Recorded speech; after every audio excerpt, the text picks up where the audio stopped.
Hi friends, आज आप मेरे सामने जो कंट्रोलर देख रहे हैं वो है अल्ट्रा लो टेम्परेचर कंट्रोलर। जो अल्ट्रा लो टेम्परेचर में नाम से ही जैसे आपको पता चल रहा है अल्ट्रा लो टेम्परेचर में यूज़ होता है। आपका टेम्परेचर -80 तक भी जाएगा तो ये इसको कंट्रोल कर सकता है।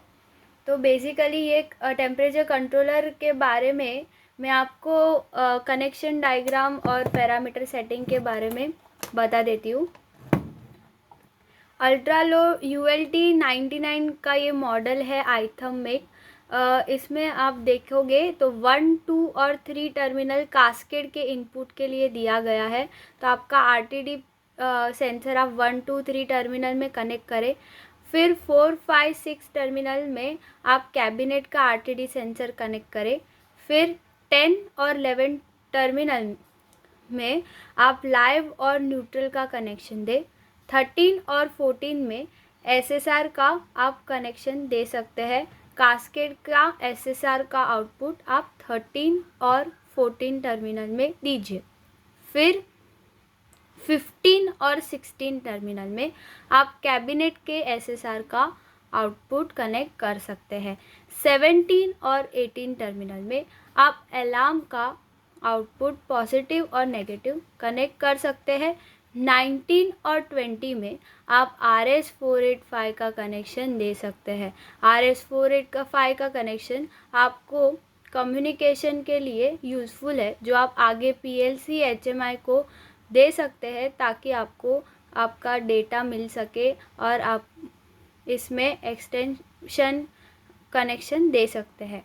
ये RS485 मैंडेटरी नहीं है दोस्तों, आप अपने रिक्वायरमेंट के हिसाब से विदाउट RS485 का मॉडल भी ऑर्डर कर सकते हैं। सिमिलरली यहाँ पे अगर SSR का आउटपुट यहाँ पे सिलेक्ट किया है, रेड किया है, आप अपने रिक्वायरमेंट के हिसाब से रिले का भी मंगवा सकते हैं। उसमें आपको NO और कॉमन ये टर्मिनल का आउटपुट भी मिल जाएगा। फिर ये पैरामीटर सेटिंग मैं अभी आपको दिखाऊंगी, तो ऑन करती हूँ।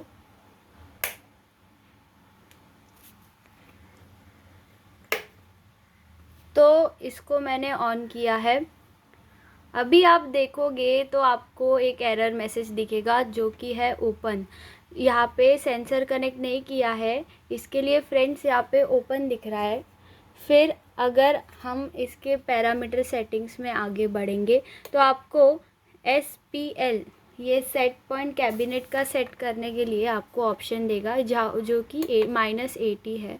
फिर अलार्म सेट पॉइंट, आप कास्केड का अलार्म का सेट पॉइंट यहाँ पे सेट कर रहे, और अलार्म सेट पॉइंट L मतलब कैबिनेट का अलार्म यहाँ पे सेट करें। H मतलब हमेशा लास्ट में जब .H ऐसा आएगा तो आप कास्केट कंसिडर करें, और .L आएगा तो आप कैबिनेट कंसिडर करें। फिर सेट और अप की दबा के दोस्तों जब मैं लॉक को 15 करती हूँ तो आप देखेंगे ऑफसेट एज मतलब कि कास्केड का ऑफसेट का आप सेटिंग कर सकते हैं यहाँ से। फिर फिल्टर एज, फिल्टर आप अपने रिक्वायरमेंट के हिसाब से फ़िल्टर का सेटिंग भी कर सकते हैं। LSPL lower set point limit set करें, higher set point limit cascade का सेट करें। फिर ऑफसेट कैबिनेट का ऑफसेट यहाँ से सेट करें। फिर फ़िल्टर सेम चीज़ आपको कैबिनेट में भी मिलेगी। फिर सेट पॉइंट आपको एनेबल रखना है या डिसेबल रखना है, यहाँ उसका ऑप्शन है। हमेशा हम अपने रिक्वायरमेंट के हिसाब से कर सकते हैं। मैंने यहाँ पे एनेबल रखा है।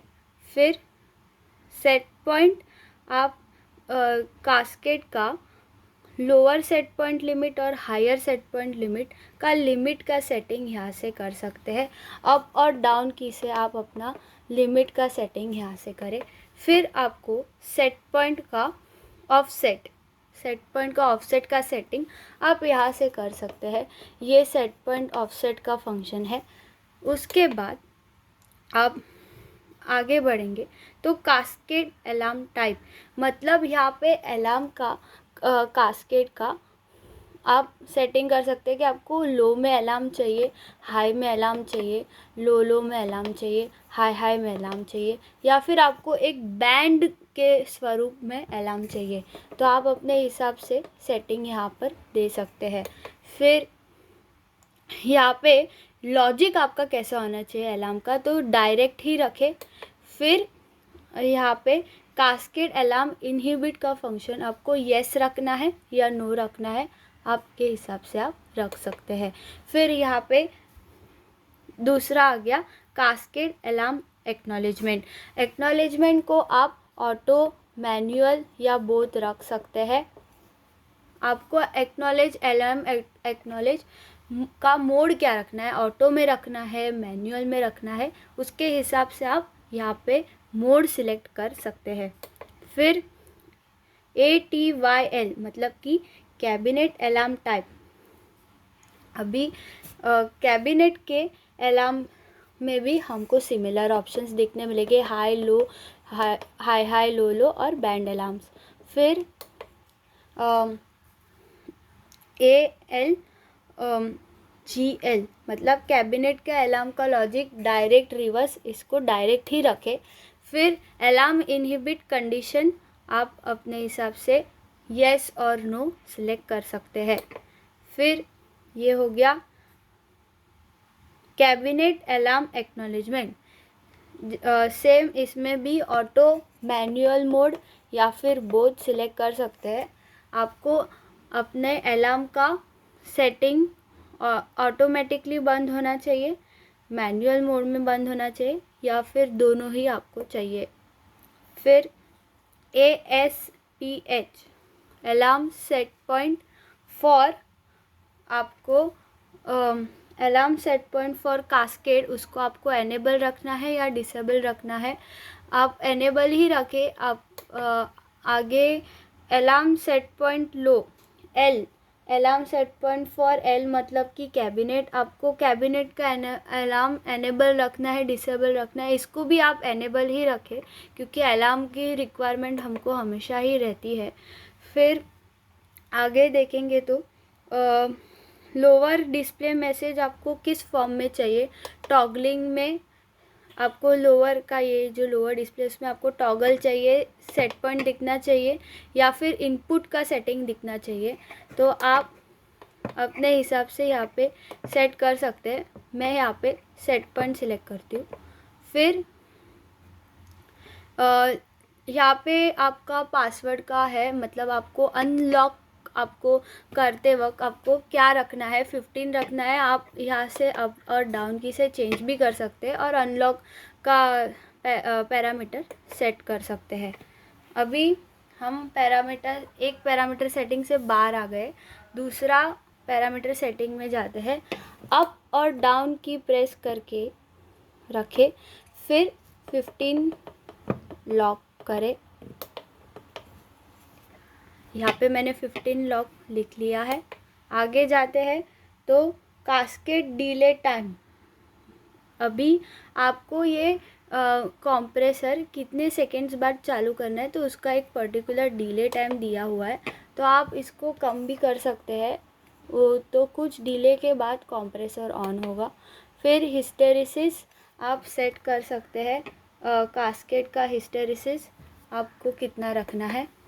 फिर यहाँ पे सिमिलरली कैबिनेट का भी डिले टाइम सेकेंड्स में आप सेट कर सकते हैं। कैबिनेट का आपको कंप्रेसर ऑन करते वक्त कितना डिले चाहिए, आप उसमें यहाँ पे सेटिंग कर सकते हैं।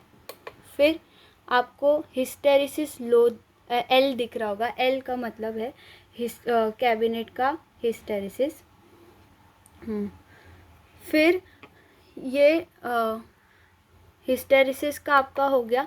अभी आपको अलार्म के उसमें हिस्टेरिसिस का वैल्यू सेट करना हो तो कास्केड के अलार्म का आप हिस्टेरिसिस का सेटिंग कर सकते हैं यहाँ से, और यहाँ से आप कैबिनेट का अलार्म हिस्टेरिसिस सेट कर सकते हैं।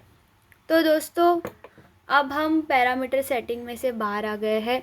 अगर आपको ये वीडियो हेल्पफुल लगा और आपको इसमें यूज़फुल लगा तो इसको प्लीज़ लाइक, शेयर और सब्सक्राइब करें। अगर आपको पैरामीटर सेटिंग में कोई भी दूसरी हेल्प चाहिए तो आप हमें ये नंबर पे कांटेक्ट कर सकते हैं।